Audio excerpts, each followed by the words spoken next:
As a response to the controversy surrounding the Spectator 2018 drag show cover photo, Father Sundborg and the university hosted an assembly last Thursday. One of our crew members went to the assembly and came back with some valuable talking points and thought-provoking questions that arose. Number 1. Was taking the newspaper from their stands legally considered theft? The Spectator is a free publication that's generously provided to the student body by other student journalists. And although anyone can technically take the paper for free, many people, especially the people who contribute to the publication, consider it an item of value.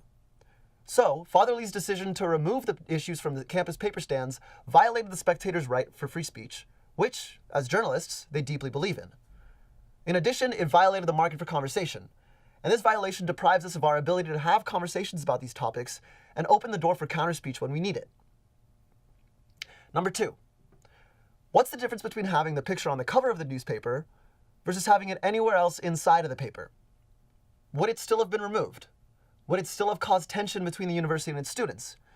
And how is the photo of Hunter with his leg up different than a photo of someone on the dance team doing a high kick?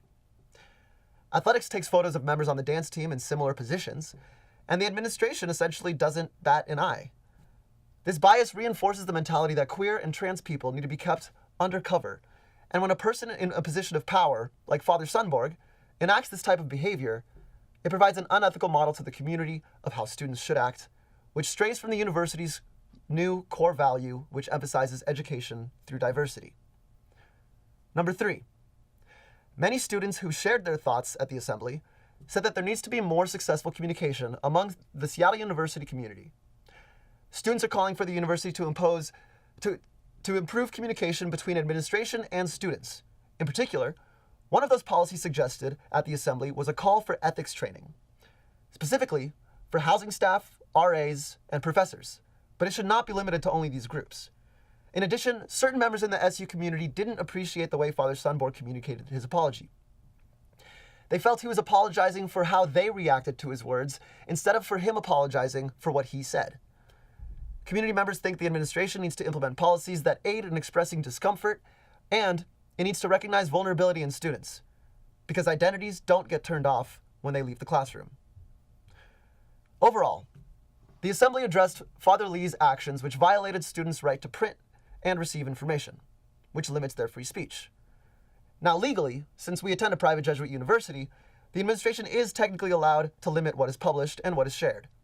However, people take these cues from those in positions of power like Father Steve, and so decisions made by members of the administration should model the values and the image that the whole university wants to portray. These actions also reinforce the mentality that queer and trans people need to be kept undercover. And it brings up the question, why is a photo of someone on the dance team doing a high kick okay to the administration, and a photo of Hunter with his leg up not? Lastly, students are imploring administration members to implement an ethics training for, but not limited to, professors, housing staff, and RAs. With this ethics training, students hope the administration will make more cautious, intelligent decisions with what speech to limit, and hopefully, their actions will stay true to the university mission in the future. The university will be hosting another academic assembly with regards to the Spectator publication of the photo, the president's response, the distress it caused to the campus community members, and to our LGBTQIA community members, and the president's apology.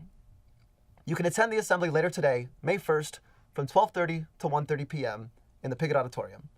From the Red Hawk Entertainment Network, my name is Diego Heinman.